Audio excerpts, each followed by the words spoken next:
In 1243, a crushing victory was secured by the Mongol Empire on the battlefields of Eastern Anatolia.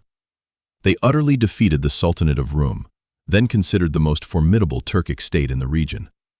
This conquest formed a crucial part of a wider strategy to assert dominion over all of Western Asia, aiming to eliminate any potential threats from other Turkic powers. 2 centuries later, in 1453, another Turkic nation, the Ottoman Empire, captured Constantinople, marking the end of the 1,000-year Byzantine Empire. The Ottomans subsequently rose to become one of the world's most significant empires, dominating 3 continents for over 600 years. This presents a fascinating paradox. By seeking to eradicate Turkic influence in Anatolia, the Mongols inadvertently created the perfect conditions for the greatest Turkic empire in history to emerge. How can military dominance lead to such an unexpected outcome? How does an act of destruction become an act of creation? Most importantly, what lesson does this historical narrative offer us about history's unforeseen ramifications? Before delving into this tale, please let me know where you're watching from and what time it is for you. Share your thoughts in the comments below. I am genuinely curious about the global reach of this video. Now, let's travel back to 1243, when a single battle reshaped the destiny of an entire region. To truly grasp this story, we must first journey to 1071, over 170 years before the Mongol invasion. At the Battle of Manzikert, the Seljuk Turks decisively defeated the Byzantine Empire, paving the way for the conquest of Anatolia. This was more than just a typical invasion. It represented the migration of an entire civilization. Turkic peoples, originating from the Central Asian steppes, brought not just warriors but a complete culture, religion, and social structure. In 1077, they established the Sultanate of Rum. Rum meant Rome, as this territory was once part of the Eastern Roman Empire. By the end of the 10th and beginning of the 11th centuries, the Sultanate of Rum reached its zenith. They were not merely a military power, but also a cultural hub. They constructed an extensive network of caravanserais along trade routes connecting Central Asia to the Mediterranean. Trade flourished, particularly with Genoa. Cities like Konya evolved into centers of learning, where scholars taught astronomy, mathematics, and philosophy. Remarkably, the Sultanate of Rum developed a unique Turco-Persian culture. Sultans bore Persian names, officials spoke Persian, and literature and architecture displayed profound Persian influences. Why? Because the Turkic peoples understood that to govern a civilized territory effectively, one had to learn from that civilization. They fused their military might with Persian cultural sophistication, forging a distinctive synthesis. However, nothing in history endures forever. The Sultanate of Rum faced pressure from 2 directions. Crusaders constantly attacked from the west, while a new force growing in the east was set to alter everything. In 1206, Genghis Khan united the Mongol tribes. Over the next 2 decades, Mongol armies swept across Central Asia like a hurricane. Between 1219 and 1221, they annihilated the Khwarezmian Empire, one of the most powerful Islamic states of its time. Cities such as Bukhara, Samarkand, and Merv were wiped off the map. Estimates suggest that between 2 and 15 million people perished. This was not merely a conquest, it was a stark warning. Resist the Mongols, and you will be destroyed. By the early 1230s, the Mongols had conquered most of Persia and now bordered the Sultanate of Rum. Initially, the Sultans of Rum attempted to avoid confrontation. In 1236, Sultan Kaikubad recognized himself as a Mongol vassal and agreed to pay tribute. This was a pragmatic decision. Rum could not defeat the Mongols on the battlefield, but by submitting, they could maintain relative autonomy and continue to govern their territory. For several years, this strategy proved effective, but in 1241, the great Khan Ogedei died. The Mongol Empire plunged into a temporary succession crisis. Sultan Kaikusra II saw this as an opportunity. He announced the cessation of tribute payments, believing the Mongols too preoccupied with internal affairs to respond.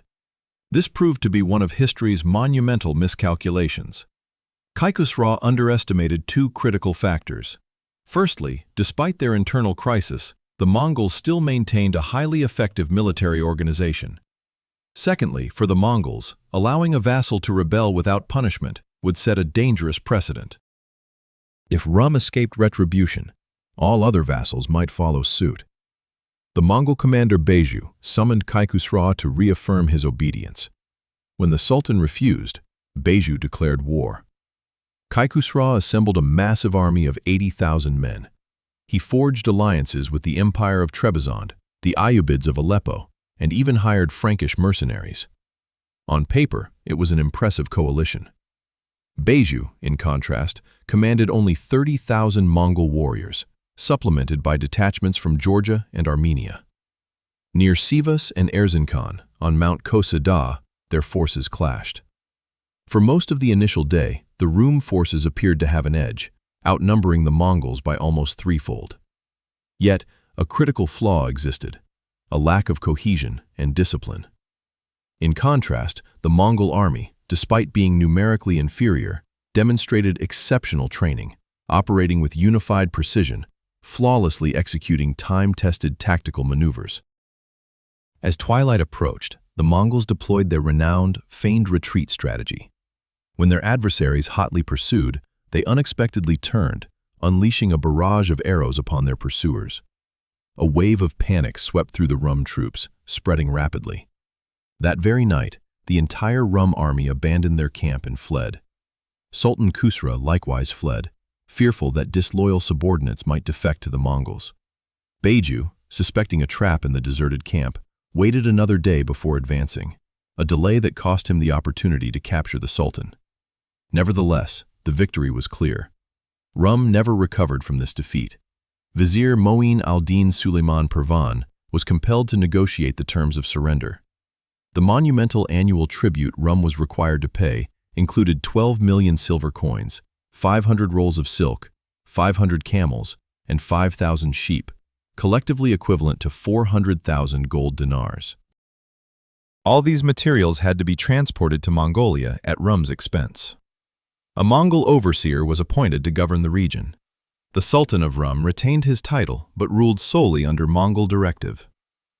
In 1246, Khusra passed away. His three sons initiated a power struggle, dividing the kingdom into three separate entities. The Mongols actively fostered this fragmentation, recognizing that a weakened, divided sultanate was simpler to manage than a unified state. From 1243 to 1308, the Sultanate of Rum existed merely in name, with actual power residing with the Mongols. By 1256, all of Anatolia formally submitted to Möngke Khan.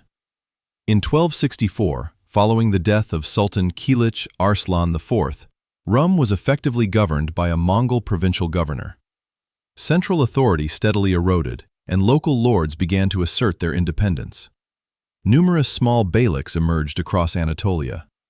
In 1308, the final sultan was assassinated, and the Sultanate of Rum formally ceased to exist. It is crucial to grasp that this represented more than a mere political shift. It signified a complete restructuring of society. Previously, Anatolia boasted a robust central government. Now, no single power was strong enough to unify the region. Dozens of small beyliks vied with each other. Common laws and stable security were absent. Yet within this turmoil, an opportunity arose. In 1258, exactly 15 years after the Battle of Kosa Dagh, a child named Osman was born in the small village of Soğut in northwestern Anatolia. His father, Ertuğrul, was the chief of a small Turkic tribe from the Kaye clan. They had been granted pastures by the Sultan of Rum as a reward for military service. Upon growing up, Osman inherited a very small beylik, less than half the size of modern Switzerland. However, this beylik possessed a unique geographical advantage. It was situated in northwestern Anatolia, far enough to avoid direct Mongol interference from the east, but close enough to access the weakening Byzantine Empire to the west. Consider this: after the Mongols annihilated the Sultanate of Rum, thousands of Turkic warriors, farmers, scholars, and Muslim clerics sought refuge. They could not go east, as the Mongols ruled there. They could not remain in central Anatolia, where chaos reigned with constantly warring beyliks. But to the west, a small beylik stood against the Byzantines, considered enemies of the faith. For the Ghazis, those committed to the holy struggle for Islam, this was an ideal location. Osman's Beylik became a magnet, not because it was the most powerful, but because it was strategically located. It offered what others could not, a chance to fight, expand territory, and escape Mongol influence. Thousands flocked there. Each brought their unique skills. Warriors contributed combat expertise. Artisans shared their techniques. Scholars offered knowledge, and the clergy provided spiritual authority. Osman was not an exceptional military strategist, but he possessed three vital qualities. First, patience. He did not rush into major battles. Instead, he expanded gradually, capturing small Byzantine fortresses one by one. Second, organizational skills. He understood how to transform nomadic warriors into a disciplined army. He established administrative structures, a taxation system, and courts. Third, the ability to attract people. He treated both Muslims and Christians fairly. Many Byzantine officials, witnessing the decline of their empire, surrendered to Osman and were treated well. In 1299, Osman performed a symbolically significant act. He declared independence from the Sultanate of Rum, which by then was merely a shadow of its former self.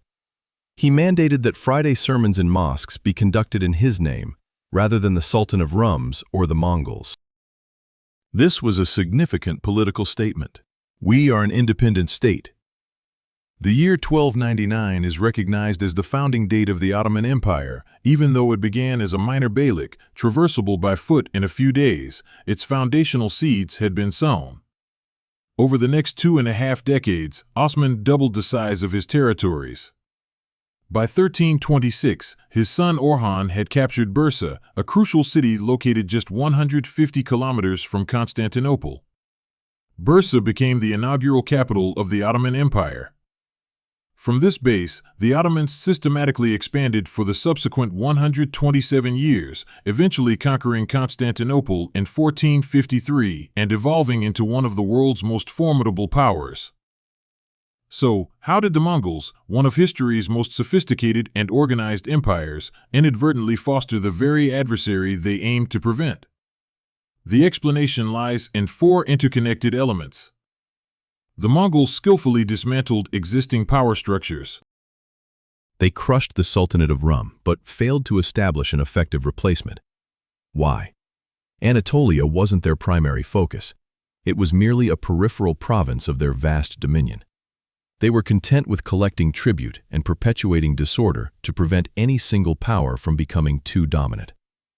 However, within this power vacuum, numerous small beyliks emerged. One of these, strategically positioned, grew into the Ottoman Empire. When the Mongols ravaged Central Asia and Persia, hundreds of thousands of people migrated westward. These weren't just ordinary citizens. They included seasoned warriors, skilled artisans, educated scholars, and administrators who had served in grand courts. They brought not only their individual talents, but also knowledge of statecraft, military administration, and governance. Osman and his successors learned from these individuals.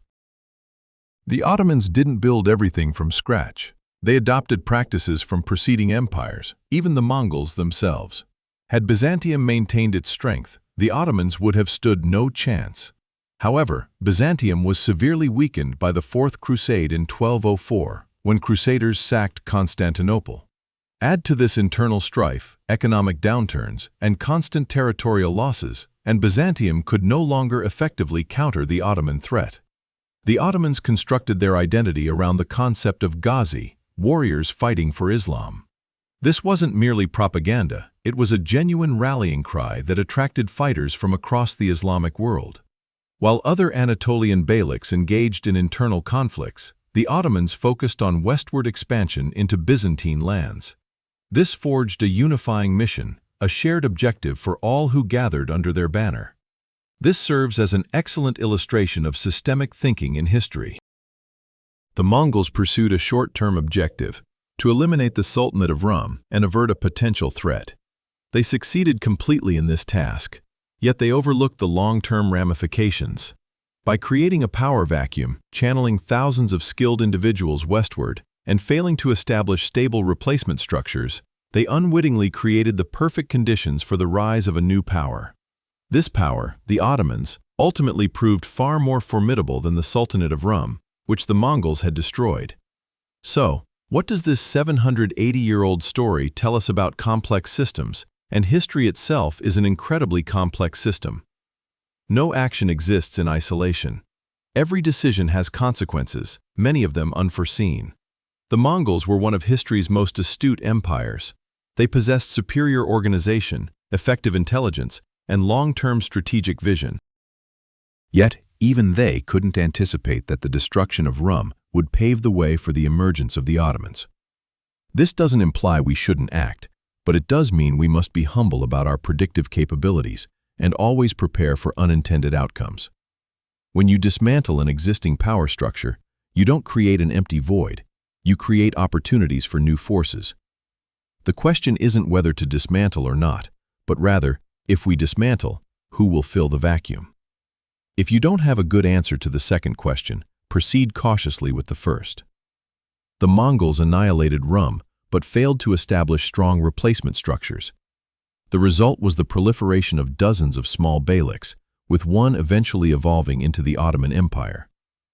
Osman was not the most gifted ruler in Anatolia.